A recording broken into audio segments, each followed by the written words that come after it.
this Sunday. We're back into our series through the book of Daniel. We're looking at Daniel chapter 5. How many have read Daniel chapter 5 recently? Great, awesome, wow, that's fantastic.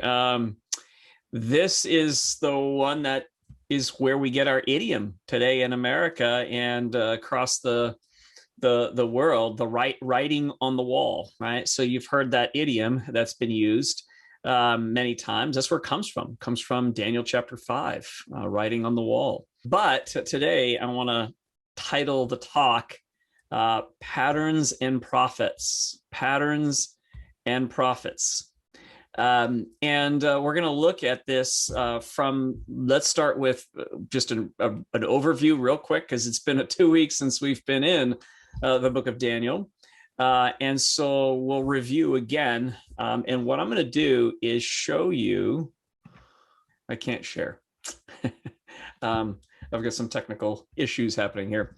So what I'm going to do is ask you to imagine with me in your mind's eye what this would look like. So we have chapter 2.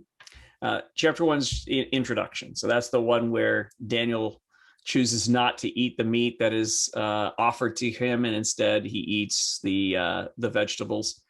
And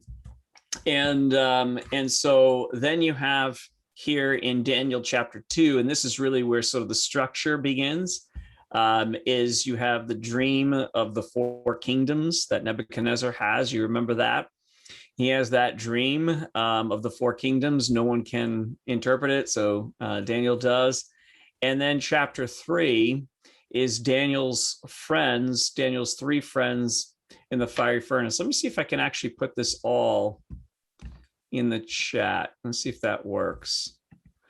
Copy. This might be a lot, so I don't know if it'll work, but I'm going to give it a whirl.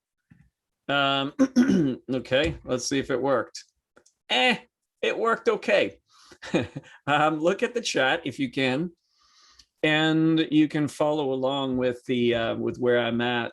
So as you can see on the left side, there's A. That's what's called. This is going to be what's called. This layout is what's called a chiastic pattern. So chiastic pattern is the way a lot of ancient poetry was written this way. Prose was written this way, not universally, but this is one of the many methods that authors used in the ancient world to communicate.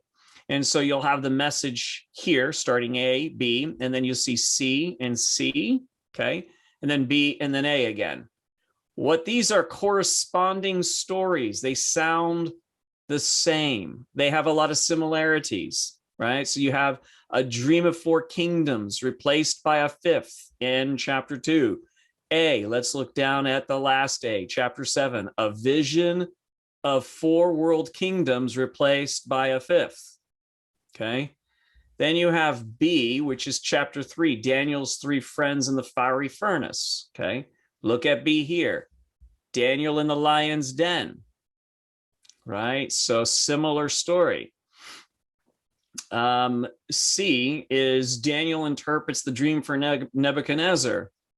C, chapter 5, Daniel interprets the writing on the wall for Belshazzar. Right.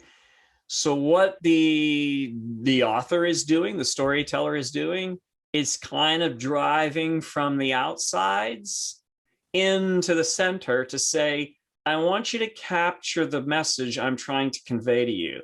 This is sort of the punchline of the joke. This is the climax of the story. This is the thing I want you to remember out of this. Don't get caught up in the A or the other A or the B. Follow where they're pointing. They're guiding you. They're signposts pointing you to something here in the center. Okay, are you with me so far? Not too complicated. So this is what, this is the stuff that is the way the ancient world wrote, which was very formal, very, very common to them. So readers wouldn't have a hard time like us trying to keep track with this. It's a little tougher for us. But this is the idea. And so we're going to focus in on chapter 5 today, because 4 and 5 are contrasts to each other. but they're similar. And that's what the author is trying to bring our attention to, right? Remember chapter 4, Nebuchadnezzar loses his mind and becomes like an animal. And then he returns, humbles himself, and then is reestablished and is greater than he was before. Remember that story? And then what happens here in chapter 5 is that exactly the opposite happens, because Belshazzar, who is most likely not his son, but his grandson, but in the ancient world, again, that didn't matter. If you were a son, if you were a child, even in the descendancy, you could refer to your father, your great grandfather, your great great great grandfather as your father. So this is likely his grandson. But he says to him, "Look, you're doing what your father did, except that you didn't change like your father did. You didn't get it. I tried to teach you, tried to, make yourself great, just like your dad did, and you were humbled." Except you didn't learn the lessons from your dad. You didn't take that in. And so that's what we're going to look at is patterns and prophets. There's a pattern here that keeps repeating itself, and that has repeated itself through the book of Judges, through the book of Kings, and through the prophets. And that's where we are. We're in the prophets. We're in the book of Daniel. And this is what is being replayed over and over again. And the author's trying to say, do you see the stinking pattern that keeps happening over and over again that we all fall into and none of us are getting? And the prophets are trying to say, do you see it? And you don't. And except for Nebuchadnezzar saw it, but Belshazzar did not. And so the author is doing this intentionally to get our attention on what we do quite frequently. And so this is the context. The context that the author is using is to say, look at what happens over and over again, except that I'm going to do it in a clever way. Prophets are sometimes clever. You notice sometimes they're direct. They're just like, I'm going to come through the front door and I'm going to crash down the front door and I'm going to tell you and confront you straight up. Other times, prophets went in through the back door cleverly to surprise you. Think of the story. For those of you who know the story, if you don't know the story, it's David, King David, does something horrific. He has, while his soldiers are at war, he has an affair. He actually rapes one of the soldiers' wives, and then he has the husband killed in order to cover up his evil. And Nathan, the prophet, comes to him and says, "Hey, let me tell you something that's happening in your kingdom." So this is this guy that owns a bunch of sheep. He's wealthy, but he saw a poor guy and he wanted his sheep, and so he took it from him and had him, killed or whatever. He tells a story like this, and David says, "Well, let's take his head off. Let's go after him." And Nathan says, "You're the man." It's like, whoa, comes in the back door and just like surprises him. But David has a positive response to that. And that's one of the many ways that prophets would communicate. This is one of those, it's a backdoor entrance. Why? Because who the prophet's pointing to is the problems with Babylon. They're just such bad people. Look at this, Belshazzar, he's a bad dude. He won't change his mind. He won't repent. He won't change. And it's like, what's he doing? He's going to tell you a story about Belshazzar that we're going to read in a moment. And I want you to catch this. He's doing this to go, do you see? This is what you're doing too. So this is a clever way that prophets would sometimes employ as a means to getting into our minds, to help us to see what it is that we don't currently see. So let's look at Daniel, read Daniel chapter 5.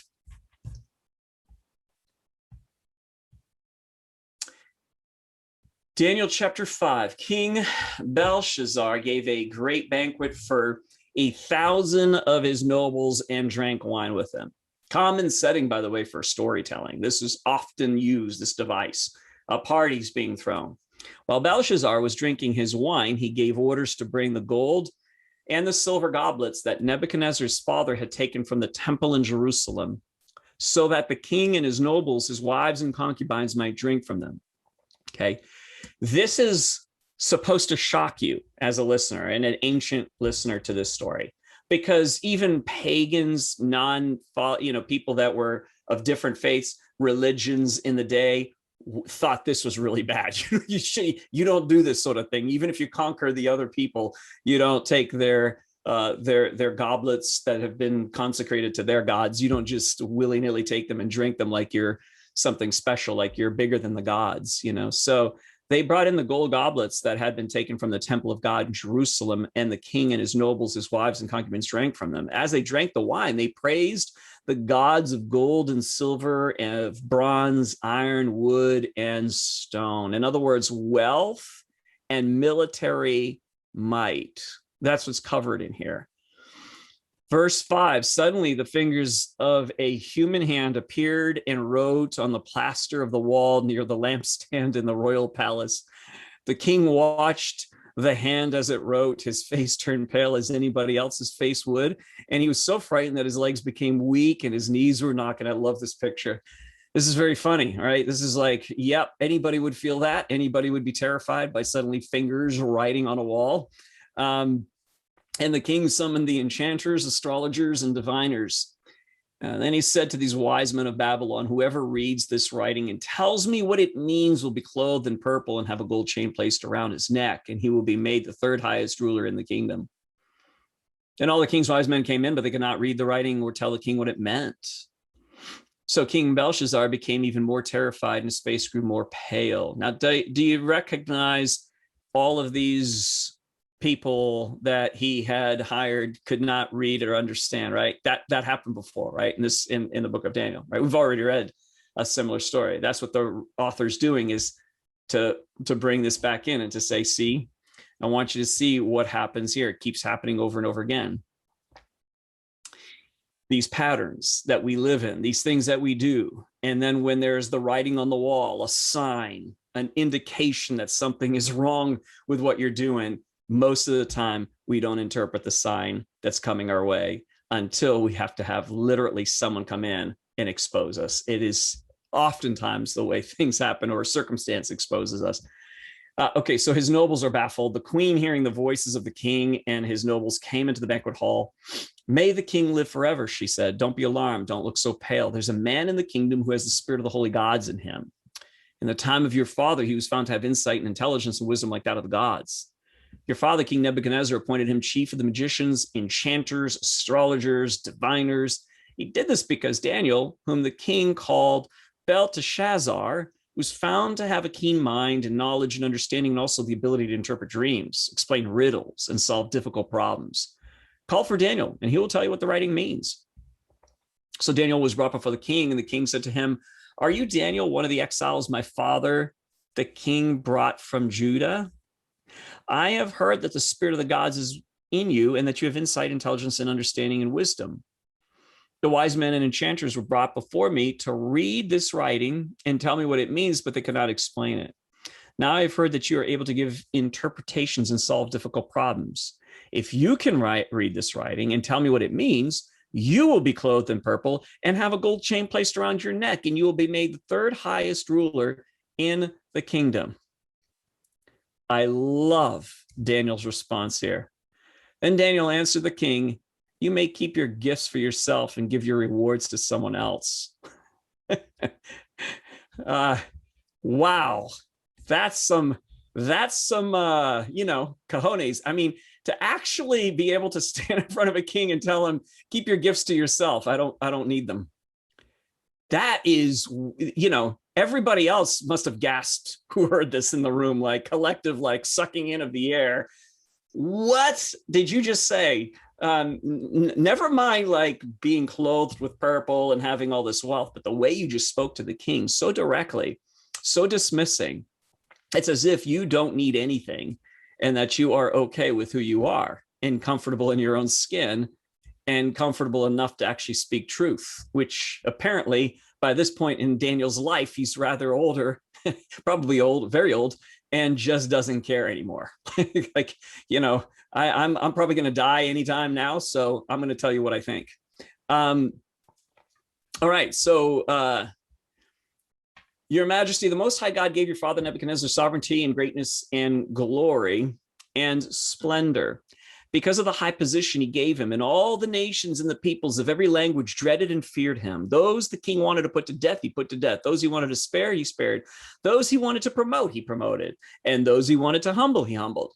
But when his heart became arrogant, hardened with pride, this is the previous chapter, right? Chapter 4, when Nebuchadnezzar loses his mind, he was deposed from his throne and stripped of his glory. He was driven away, from people and given the mind of an animal. Okay, he was driven away from people, given the mind of an animal. He lived with the wild donkeys, ate grass like an ox. His body was drenched with the dew of heaven until he acknowledged that the Most High God is sovereign over all kingdoms on earth and sets them over anyone he wishes. In other words, you ain't God. Get it through your head. You are not God. You are one of us. You're on the same level as every other human being. And verse 22, but you, Belshazzar, his son, have not humbled yourself, though you knew all of this. You saw this pattern, Belshazzar. You saw it over and over again in your young age, and you still did not humble yourself. This is a wink, wink at Israel. That's exactly what this is. This is you have seen all of this over and over and over again through the book of Kings. When a king would rise up and then do evil and then be humbled, and then another king would rise up and do this, just over and over and over again. Instead, you've set yourself up against the Lord of heaven. You had the goblets from his temple brought to you, and you and your nobles and your wives and your concubines drank from them. You praised the gods of silver and gold, of bronze, iron, wood, stone, which you cannot see or hear or understand, but you did not honor the God who holds in his hand your life in all your ways. Therefore, he sent the hand that wrote the inscription. This is the inscription that was written: Mene, Mene, Tekel, Parsin. Here is what the words mean. Mene, God has numbered the days of your reign and brought it to an end. Tekel, you have been weighed on the scales and found wanting. Peres, your kingdom is divided and given to the Medes and the Persians. Then at Belshazzar's command, David was clothed in purple, a gold chain was placed around his neck, and he was proclaimed the third highest ruler in the kingdom. That very night, Belshazzar, king of the Babylonians, was slain, and Darius the Mede took over the kingdom at the age of 62. So, what is this Mene, Mene, Tekel, by the way? This is an interesting phrase, right? Mene, Mene, Tekel, Parsin. Why can no one read it? I mean, these Chaldeans, these astrologers, they were pretty good with languages. They were pretty good with reading other languages. But this is one in which there is a good chance that the way the words were written were without any sort of sentence to them. They were just single words, and they were in Aramaic. And even if the others could have read, they could not have understood what it meant. They had no concept of what does this mean? What is what is Mene? Mene is actually a word that could be, scholars are kind of it's a hard time to work with these words because the word is without vowels. So it's the word that is oftentimes translated mina, or a coin, right? So mina, and then tekel, which is a fifth of a mina, and then parsin, which is a half of a mina. So you basically have money is being written up. It's like, here's a mina, here's a fifth of a mina, and here's a quarter of a half of a mina, right? So it's senseless, but it's the point is to get the people thinking like there's a message here that's being communicated, and oftentimes the messages that are being communicated are in signs, and we don't oftentimes see the signs until someone comes into our world, or a circumstance comes in and shakes us up to be able to see what's actually happening and see what we are doing that is creating problems in our lives and in the lives of other people. All right. So this is This is the pattern. So let's talk about the pattern, Israel's pattern. I mentioned this just before. As I said, the author is doing this really clever thing of saying, look at Belshazzar and wink, wink, this is you. This is Israel. And so Israel's pattern had been fairly, the way that the authors are writing this from the book of Judges. So the book of Judges is about, there are no kings for Israel, for these people that are not really a nation. They're just a people who have exited Egypt and are just nomadic, and but starting to create cities and starting to live within these sort of quasi cities that are not really, again, they're no government other than what's called these judges, which were really deliverers. That's what they were. And so what happened is these people could not live without a king. So they're, without being governed.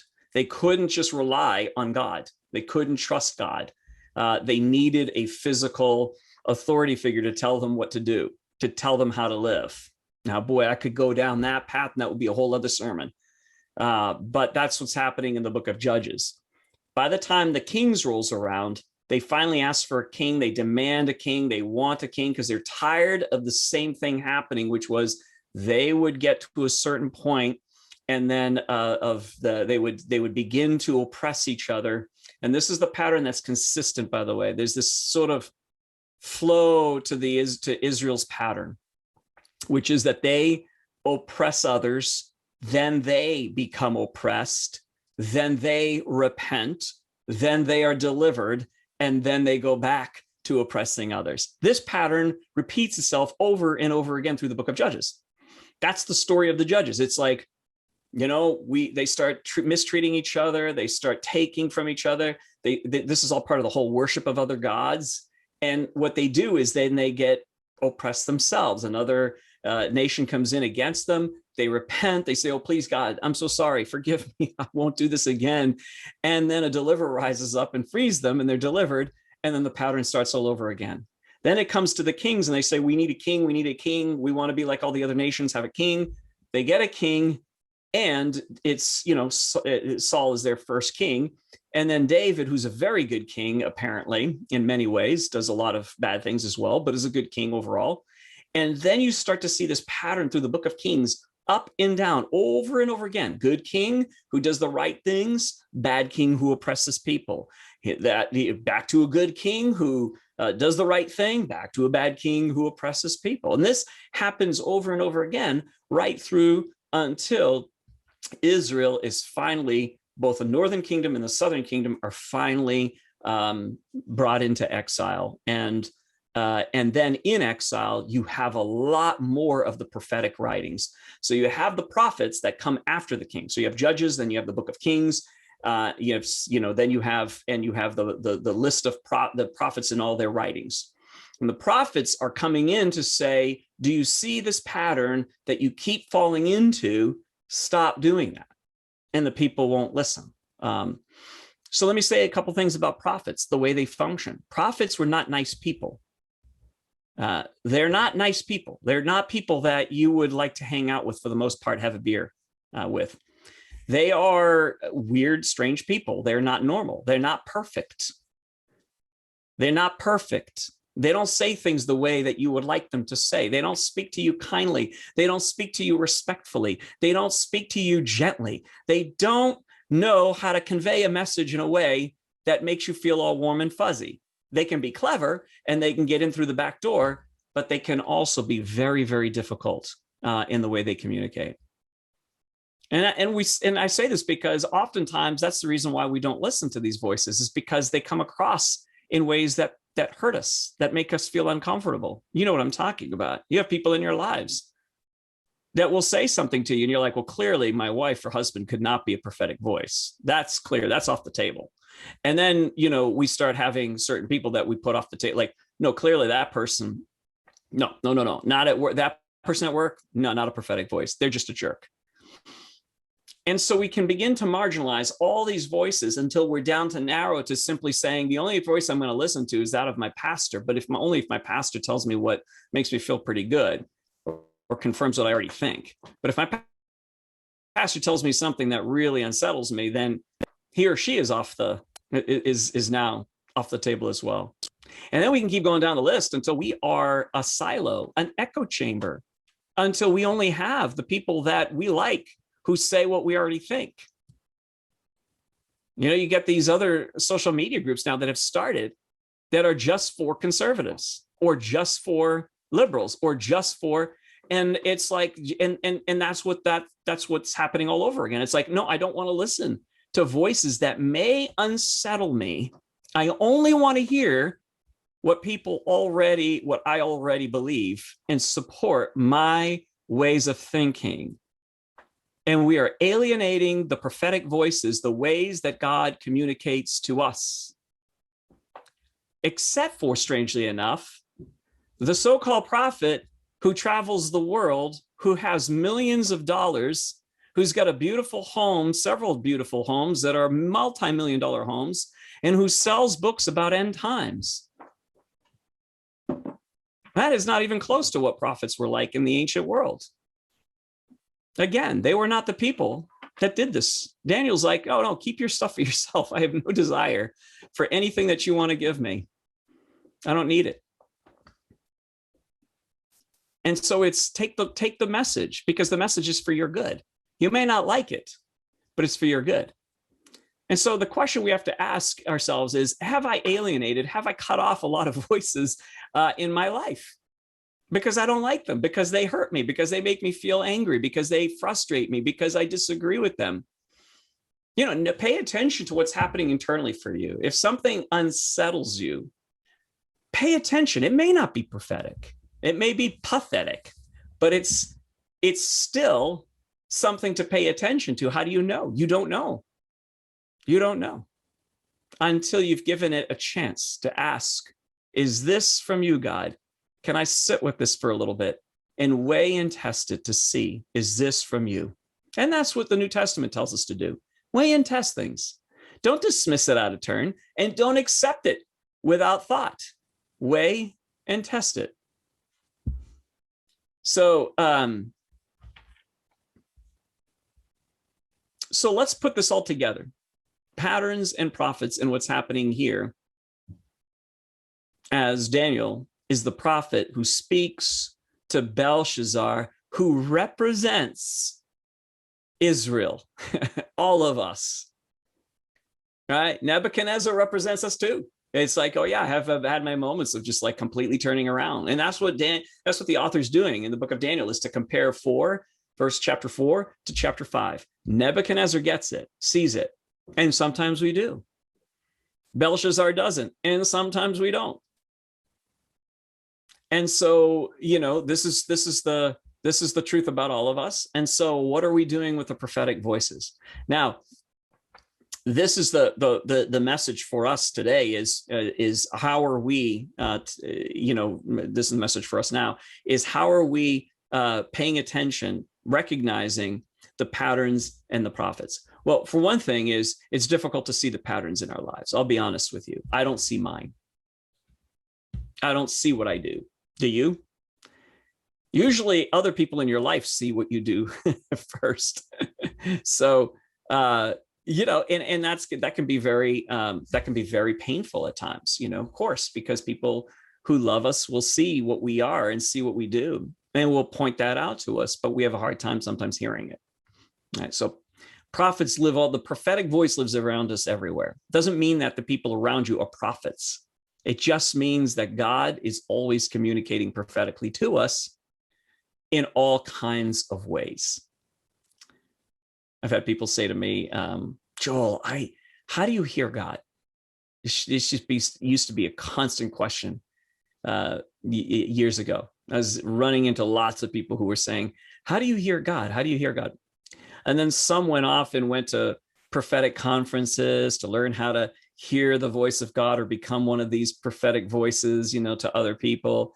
And the answer to the question is, well, God's always speaking. It's not a matter of if God's speaking or not. It's a matter of, am I able to hear it? Do I have a willing heart to hear it? And much of the time I found myself not having a willing heart to hear it. And so That's a big part of it. And so grace to all of us. We're all in this together. We all do this. So can we relax into, and it's a relaxing that's intentional because it doesn't feel relaxing, but it's a relaxing into, I'm going to welcome in and weigh and test the things that have been told to me by the people closest to me that can see me better than I can see myself. Because, my friends, if we're going to grow, we're going to have to do this. You're going to have to hear more, be willing to take it in, and weigh and test it against what you know internally. So it's not just a matter of, I'm just going to listen to everybody and just everybody tell me what to do. No, that's the other extreme. You have to make the decision and you have to own the decision. If someone gives you guidance and you take it and then go for it, and then it doesn't work, you can't blame the other person. You have to, it's like, no, that's your decision. You ultimately are responsible for that. But it's this balance of I'm hearing and I'm listening, I'm weighing and I'm testing, and then I'm going to take responsibility for my life. And I'm going to do the things that are right to do. This is for all of us. All of us. And so, patterns and prophets. Let's wrap this up. The different ways God communicates to us. I'm going to give us sort of three main ways. As I already said, people. Second, our circumstances. Have you ever thought that COVID might be an invitation to you and me for transformation, for growth? Not that COVID is a prophetic voice. It's not that. It's again. It's don't think about the source. Think about what's happening underneath. What's the story? What's the communication? What's the message? What's being evoked inside you? Your own reaction. And thinking about, is God trying to communicate? I've been so blessed to listen to you and to many others who have said, "Wow, this thing, as painful as it's been, I've learned some things. I've learned some real deep lessons." And I've begun to make changes in my life. Some have started new endeavors, like new ministries, new businesses, like new relationships from the ashes of what's taking place, right? So these are circumstances that come into our lives, things like COVID, things like, difficulties, things like, all sorts of things, a health issue. These are oftentimes messages to us. And speaking of health issues, the third one is body and your behaviors. Your body and behaviors are very good communicators. Have you ever found yourself one time just sort of like you snap and you yell? None of you do that. I know that because you're all fantastic human beings, but occasionally you've probably observed other people doing that. And you've noticed how they will have a snap reaction to something. But if you've seen it in yourself, that sort of reaction that you have, whether you snap and yell or you have another kind of reaction and you're surprised by it, it's like, I didn't see that coming. Just for participation, would you just wave at me if you've ever had one, maybe even recently, where you were like, I just said something or did something and I'm shocked by what I just said or did? I mean, this is what it is surprising, right? And you're like, why? Where did that come from? Right? That's a prophetic moment. Imagine thinking of life as full of God's voice, prophetic moments for your good. Not for taking you down, not for knocking you down, not for correcting you for the sake of correcting you. This is for your good. This is so that you can soar. This is so that you can get unstuck from these patterns that are self-destructive and are destructive to the world. This is God's gift to you. It's like the reason why there are prophets is because God loves you so very much that it's like, I insist on making you better. Like I'm going to keep coming at you with all kinds of messages for you so that you can hear and actually become free and live the fullness of you, who you really are at your best. Like this is what we want to call out of, want to be true of us. We want to be our best selves. We want to be at our healthiest. And God wants that for us. And so these are the ways God speaks, through circumstances, through behaviors, through our body. Our body is a prophetic way of speaking to us too. Our bodies will sometimes go, hey, suddenly you wake up and you're really exhausted, or you have an ache or a pain, or you have, like, sometimes it's, are you paying attention? Do you listen? Are you listening to yourself? Are you listening to, to your health, to your body? If you push yourself too hard, you're going to get sick. If you don't take care, if you don't eat right, and you're just like, it doesn't matter. It's like, well, your body's the temple, scripturally anyways, your body's the temple of the Holy Spirit. And you're to maintain it. You're to take care of it. It's a gift by God to you. And so, we sometimes say, I'd rather hear God through like more mystical ways, or through people, or through, yeah, I know, me too. But this is also the way God communicates to us. And so patterns and prophets, this is the balance, this is the interplay between the two. Unless we have a prophetic voices in our lives, we tend not to see our own patterns of behavior. And that's why we welcome the prophetic voices and we say yes to them. And when we do, as in the case of chapter 4, Nebuchadnezzar, suddenly things shift. All his attempt to make himself glorious, to make himself significant, to make himself peaceful, to make himself powerful, to make himself good enough, whatever it is. Even the Pharisees, if we can look at Nebuchadnezzar and be like, he's the caricature of of the driven, goal orient, success oriented, whatever we want to say. We can caricaturize him that way. But you have the Pharisees in Jesus's day who was about moral superiority.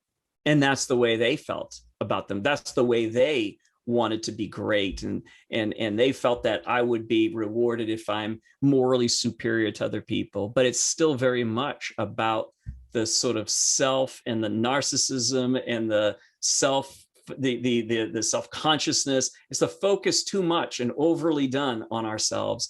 And this is the way we do things. And so it takes sometimes patterns, or prophets rather, to come in and go, see that needs to change. That's what you're doing. And so this is the balance. We live with patterns and we have prophets that come in, and that's what helps us to finally shift and begin to really grow. So this is chapter 4 and 5, the sort of central thrust to the book of Daniel for us to focus in on and to recognize. So with that, I'm going to hand it off to Jim.